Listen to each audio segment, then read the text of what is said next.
우리 앞에 주어진 모든 상황과 시간 속에서 창조주 되신 주님을 기억하길 원합니다. 다 함께 사도신경으로 우리의 신앙을 고백하겠습니다. 전능하사 천지를 만드신 하나님 아버지를 내가 믿사오며 그 외아들 우리 주 예수 그리스도를 믿사오니 이는 성령으로 잉태하사 동정녀 마리아에게 나시고 본디오 빌라도에게 고난을 받으사 십자가에 못 박혀 죽으시고 장사한 지 사흘 만에 죽은 자 가운데서 다시 살아나시며 하늘에 오르사 전능하신 하나님 우편에 앉아 계시다가 저리로서 산자와 죽은 자를 심판하러 오시리라. 성령을 믿사오며 거룩한 공예와 성도가 서로 교통하는 것과 죄를 사하여 주시는 것과 몸이 다시 사는 것과 영원히 사는 것을 믿사옵나이다. 아멘.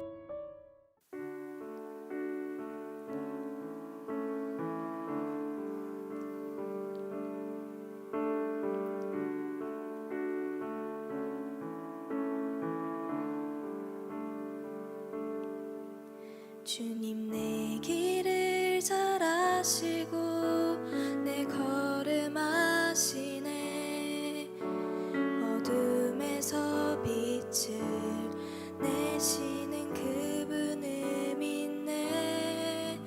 무엇으로 주를 섬길지 어디로 가야 할지 헤매이는 나를 아시고 길을 여시네.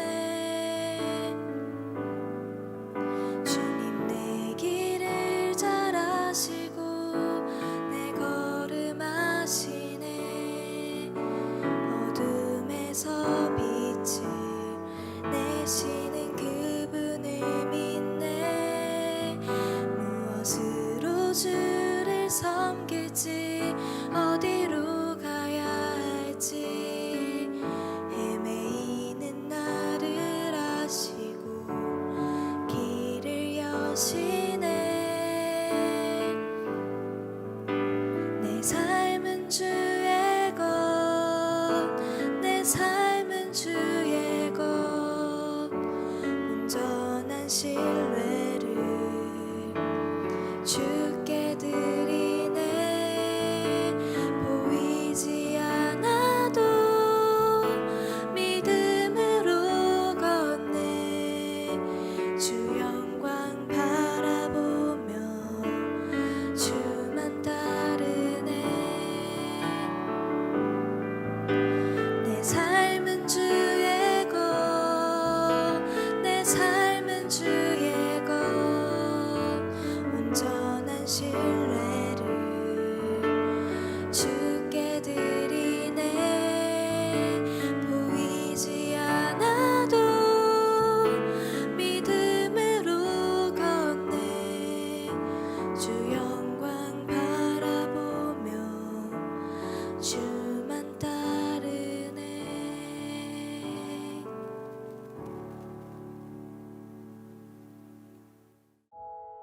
오늘 우리가 함께 나눌 말씀은 예레미야 52장 1절에서 11절 말씀입니다. 시드기야가 왕위에 오를 때에 나이가 21세라. 예루살렘에서 11년 동안 다스리니라. 그의 어머니의 이름은 하무달이라. 림나인 예레미야의 딸이더라. 그가 여호야김의 모든 행위를 본받아 여호와 보시기에 악을 행한지라. 여호와께서 예루살렘과 유다에게 진노하심이 그들을 자기 앞에서 쫓아내시기까지 이르렀더라. 시드기야가 바벨론 왕을 배반하니라. 시드기야 제9년 열째 달 열째 날에 바벨론 왕 느부갓네살이 그의 모든 군대를 거느리고 예루살렘을 치러 올라와서 그 성에 대하여 진을 치고 주위에 토성을 쌓음에 그 성이 시드기야 왕 제11년까지 포위되었더라. 그 해 넷째 달 9일에 성중의 기근이 심하여 그 땅 백성의 양식이 떨어졌더라. 그 성벽이 파괴됨에 모든 군사가 밤중에 그 성에서 나가 두 성벽 사이 왕의 동산 경물 길로 도망하여 갈대아인들이 그 성읍을 에워쌌으므로 그들이 아라바 길로 가더니 갈대아 군대가 그 왕을 뒤쫓아가서 여리고 평지에서 시드기야를 따라잡음에 왕의 모든 군대가 그를 떠나 흩어진지라. 그들이 왕을 사로잡아 그를 하맛 땅 리블라에 있는 바벨론 왕에게로 끌고 가매 그가 시드기야를 신문하리라. 바벨론 왕이 시드기야의 아들들을 그의 눈앞에서 죽이고 또 리블라에서 유다의 모든 고관을 죽이며 시드기야의 두 눈을 빼고 놋사슬로 그를 결박하여 바벨론 왕이 그를 바벨론으로 끌고 가서 그가 죽는 날까지 옥에 가두었더라. 아멘. 반갑습니다. 오늘 예레미야 52장 1절부터 11절까지를 중심으로 성도라는 주제의 말씀을 함께 나누겠습니다. 예레미야의 마지막 장인 52장입니다. 이제 예레미야를 통해서 주셨던 말씀들을 총평하는 그런 마지막 장이라고 할 수 있습니다. 오늘 본문을 보면 시드기야가 나오는데 시드기야는 유다의 마지막 왕입니다. 그는 21세의 왕이 됐습니다. 그리고 11년 동안 다스렸습니다. 그의 어머니의 이름은 하무달인데 동명이인인 림나에 사는 또 다른 예레미야라는 사람의 딸이었다. 이렇게 소개가 됩니다. 시드기야의 어머니에 대한 설명이죠. 1절입니다. 시드기야가 왕위에 오를 때 나이가 21세라 예루살렘에서 11년 동안 다스리니라. 그의 어머니의 이름은 하무달이라 림나인 예레미야의 딸이더라. 자, 그런데 시드기야에 대한 한마디의 평가는 그가 여호와 보시기에 악을 행했다라는 것이었습니다. 2절입니다. 그가 여호야김의 모든 행위를 본받아 여호와 보시기에 악을 행한지라. 그리고 왕의 악행은 모든 백성들에게까지로 흘러가서 모든 백성들이 악을 행하게 됐고 그게 하나님의 진노의 이유가 됩니다. 3절입니다. 여호와께서 예루살렘과 유다에게 진노하심이 그들을 자기 앞에서 쫓아내시기까지 이르렀더라. 시드기야가 바벨론 왕을 배반하니라. 하나님의 진노는 마침내 그들을 자기 앞에서 하나님 앞에서 쫓아내시기까지 이르게 됩니다. 하나님 앞에서 쫓아냈다는 말은 하나님의 은혜로부터 쫓아냈다는 말입니다. 아버지가 불효 자식에게 너무 화가 나서 꼴도 보기 싫으니까 나가라 이렇게 말하는 것과 같은 겁니다. 하나님은 하나님의 풍요로운 은혜와 사랑에서 그들을 내쫓으신 것이죠. 하나님의 은혜에서 이제 쫓겨난 그들은 억울해할 것도 없었고 뭐라고 변명할 수도 없었습니다. 사실 그들은 스스로가 하나님 앞에 굴복하기를 거부한 자들이었기 때문입니다. 그래서 하나님께서 쫓아내셨다 이렇게 표현하고 있지만 사실 집 나간 둘째 아들처럼 자기들의 의지로 하나님 앞에서 뛰쳐나갔던 것과 같은 겁니다. 그렇게 그들은 여호와 보시기에 악을 행한 자로 규정이 됩니다. 왜냐하면 그들은 자기들이 마땅히 했어야 될 신앙의 삶을 살지 않았기 때문입니다. 어제도 말씀을 드렸지만 세상의 문제에 대해서 우리는 그러므로 내가 하나님을 떠났습니다. 그러므로 내가 믿지 못했습니다. 어쩔 수 없었습니다. 하나님도 다 보시지 않았습니까? 이렇게 말하고 싶어 하는데 이런 변명이 하나님 앞에서 통하지 않습니다. 우리는 거기에서 그 자리에서 믿는 자로 서 있는 것을 요구받은 것이기 때문입니다. 결국 나에게 대한 하나님의 요구, 너 거기에서 믿는 자로 서 있어라. 이것에 대해서는 완전히 거부한 자가 되는 것이기 때문이죠. 그래서 내가 그러므로 하나님을 떠난 거 아닙니까? 그 자리가 어떤 자리인지 다 보시지 않았습니까? 그게 통하지 않는 겁니다. 눈앞에 보이는 자기만의 세상은 언제나 만만치 않습니다. 현실은 항상 우리에게 하나님의 뜻이 현실성 없으니까 지금은 잠시 떠나 있어라 이렇게 말합니다. 근데 거기에 따라간 모든 것을 성경은 죄라고 말합니다. 그래서 신앙은 언제나 시대 속에서 우리의 현실 속에서 하는 겁니다. 거기에서 하나님을 믿고 하나님을 의지하고 하나님을 사랑하고 하나님께 소망을 두고 하나님께 우리의 삶을 모두 다 내어드리는 그 일, 그 신앙의 일이 오늘 우리의 현실 속에서 시작되어야 하는 겁니다. 내가 지금 상황이 이러니까 어쩔 수 없어요. 조금 피하고 할게요. 기다렸다 할게요. 그거는 가장 어리석은 말인 겁니다. 나의 현실을 없는 걸로 하겠다. 현실이 바뀌면 현실이 아닌 다른 상황이 되면 그때 하겠다라는 것이기 때문에 하나님의 요구와 하나님의 도전을 우리 속에서 깡그리 무시하는 거가 되는 거죠. 시드기야가 나라를 다스린 지 이제 9년 10개월 10일이 됐을 때 바벨론의 느부갓네살 왕이 예루살렘을 치러 옵니다. 근데 그때부터 시드기야는 약 2년 동안 버텨봅니다. 정확히 말하면 1년 조금 넘는 기간 동안을 버틴 건데 할 수 있는 한 최선을 다해서 버텼고 애굽의 도움을 요청하기도 했고 그렇게 함락되지 않으려고 애썼습니다. 4절입니다. 시드기야 제9년 열째 달 열째 날에 바벨론 왕 느부갓네살이 그의 모든 군대를 거느리고 예루살렘을 치러 올라와서 그 성에 대하여 진을 치고 주위에 토성을 쌓음에 그 성이 시드기야 왕 제11년까지 포위되었더라. 여러분 이게 아쉬운 부분입니다. 왜냐하면 하나님께서 이미 예레미야를 통해서 주셨던 말씀이 있거든요. 바벨론이 올 거다. 끌려가라. 거기에서 너 안 죽는다. 오히려 너는 거기서 존귀한 자로 회복된다. 이렇게 말씀을 주셨음에도 불구하고 1년이 조금 넘는 기간 동안 죽지 않으려고 버텼다는 게 너무 아쉬운 거죠. 당장 눈앞에 보이는 게 죽음으로 보였을지언정 그가 결정했어야 되고 선택했어야 되는 건 자기 눈앞에 있는 판단이 아니고 하나님의 말씀이었거든요. 근데 그는 하나님의 말씀이 아닌 눈앞에 보이는 것으로 결정하고 판단하는 모든 모습들 속에서 결국 한 가지를 드러내는 거죠. 뭡니까? 그 사람 속에 하나님의 말씀은 하나도 없구나. 그냥 다 자기 눈에 보이는 대로 자기 생각대로만 결정하는구나. 이게 너무 아쉬운 거야. 그러다가 결국에 성 안에 있는 모든 양식이 다 떨어졌죠. 6절입니다. 그해 넷째 달 9일에 성중에 기근이 심하여 그 땅 백성의 양식이 떨어졌더라. 이제 전쟁으로 죽거나 굶어 죽거나 둘 중 하나가 된 겁니다. 어쨌든 죽게 된 거죠. 그래서 시드기야는 그 성을 버리고 밤에 도망칩니다. 여러분 이게 얼마나 웃긴 일입니까? 아니 버티다가 도망칠 거면 처음부터 저항을 왜 했을까? 이게 너무 아쉬운 거고요. 그럴 거면 처음부터 하나님의 말씀을 들어야 되는 거 아닌가? 이런 생각이 드는 거죠. 7절입니다.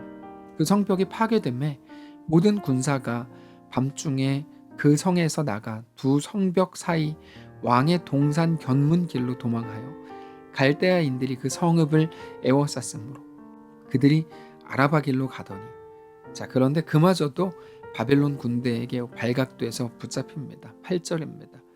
갈대아 군대가 그 왕을 뒤쫓아가서 여리고 평지에서 시드기야를 따라잡음에 왕의 모든 군대가 그를 떠나 흩어진지라. 시드기야는 그렇게 붙잡혀서 신문을 당합니다. 9절입니다. 그들이 왕을 사로잡아 그를 하마 땅 리블라에 있는 바벨론 왕에게로 끌고 가매 그가 시드기야를 신문하니라. 그 결과 우리가 잘 아는 것처럼 시드기야는 자기 어린 아들들이 자신 앞에서 죽임을 당하게 됐고 바벨론은 그게 시드기야가 이 땅에서 본 마지막 장면이 되게 하려고 했겠죠. 자식들을 그 앞에 죽인 후에 시드기야의 두 눈을 뽑아버립니다.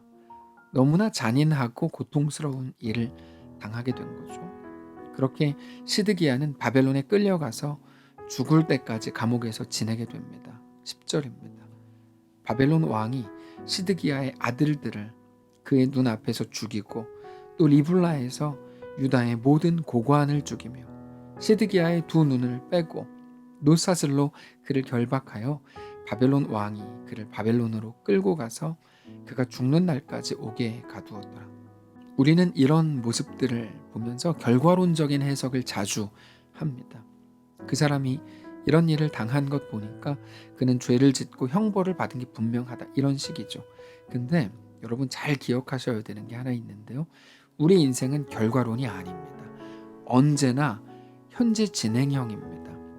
결과론이라는 말은 나중에 일어난 일을 가지고 판단하고 평가한다는 말인데, 우리의 인생은 살아본 후에 그 결과를 가지고 말하는 게 아니고 한 치 앞도 보이지 않는 지금 현재 모든 현실과 상황 속에서 다만 믿음으로 하나님을 붙들기로 결정하는 것이 우리에게 요구된 삶이라는 겁니다. 그래서 믿음이 필요합니다. 보이지 않습니다. 내가 이거를 하나님께 드리면 내 삶이 어떻게 될지 계산이 안 되는 거예요. 당장도 힘들어지는 건 아닐지 안 보입니다. 그래서 하나님을 붙드는 그 결정을 못 하겠는 거죠. 그래서 믿음이 필요한 겁니다. 눈앞에 보이는 게 전부인지 아니면 하나님의 말씀, 하나님의 붙드심이 진짜인지 그거에 대한 믿음이 없는 겁니다. 근데 성경은 언제 어떤 상황에서도 하나님이 창조주 하나님이신 것을 믿느냐? 이렇게 묻습니다. 너 진짜 믿냐? 이거죠. 모든 상황에서 아무리 계산을 해봐도 안 돼요. 그 상황에서 하나님이 부르시는 거예요. 내가 너의 하나님, 그것도 창조주 하나님, 능력의 전능자 하나님인 것을 너 믿냐? 너 정말 믿냐? 우리는 그 앞에서 나는 하나님의 백성입니다. 나는 하나님을 사랑합니다. 하나님께만 내 소망을 둡니다. 나는 성도입니다.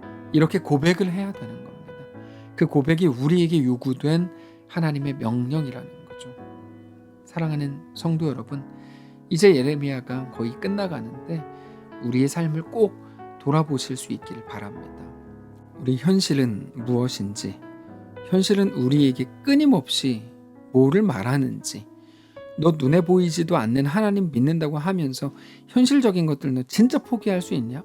만약에 우리가 진짜 포기할 수 있다면 우리가 진짜 믿기 때문입니다. 그러나 우리가 믿는다고 말하면서도 포기가 안 된다 그러면 아직 우리는 믿지 않다고 하는 증거일지도 모릅니다. 다만 현실은 언제나 우리에게 그것을 물어보는 거예요. 너 진짜 믿냐? 이거 묻는 거거든요. 성도 여러분 꼭 기억하십시오. 우리 하나님은 살아계십니다. 우리 하나님이 왕이시고 우리를 사랑하시는 우리의 아버지이십니다. 그 사실 하나로 우리 모든 현실 속에서 오직 하나님을 붙들고 그렇게 주 안에서 살아가는 우리의 모든 것들을 하나님께 내어 맡기는 거룩한 성도들로 이번 한 주 승리하시기를 바랍니다. 기도하겠습니다. 살아계신 하나님 감사합니다. 우리에게 허락된 이번 한 주의 삶을 믿음을 가지고 그렇게 넉넉히 살게 되기를 원합니다. 여전히 이번 한 주 우리 앞에 모여드는 모든 현실들이 너 하나님 진짜 믿냐? 이거 물어볼 텐데 우리는 그 앞에서 네 주님, 나는 주님 사랑합니다. 하나님께만 소망을 둡니다. 나는 성도입니다. 이렇게 정직히 고백하는 모든 성도를 될 수 있도록 인도하여 주시옵소서. 우리 모든 연약함을 성령의 은혜로 채우시고 다만 어떤 것도 핑계할 수 없는 것 깨닫고 하나님 앞에 우리의 모든 삶을 내어놓는 귀한 한 주 되도록 인도하시옵소서. 몸이 연약한 분들 많습니다. 주님이 도우시고 그들을 살피시고 새 힘을 주시고 특별히 먼 곳에 나가 또 주의 은혜를 사모하며 새로운 사역을 시작하려고 하는 황소영 집사님 붙잡아 주셔서 하나님의 놀라운 은혜를 마음껏 누리는 귀한 한 주로 서도록 인도하시옵소서. 감사드리며 살아계신 예수님의 이름으로 기도합니다. 아멘. 사랑하는 성도 여러분, 하나님께서 이번 한 주를 우리에게 허락하셨습니다.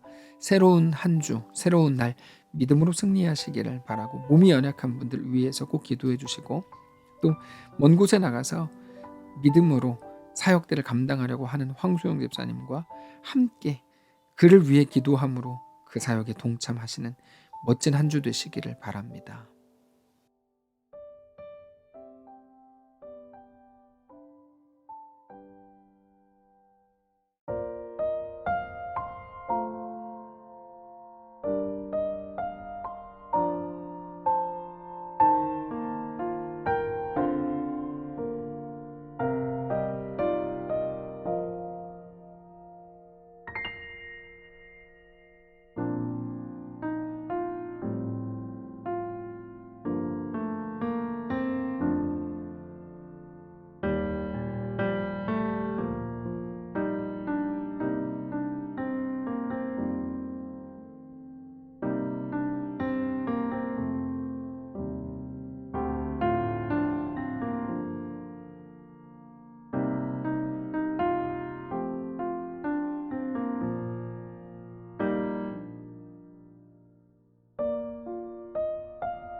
주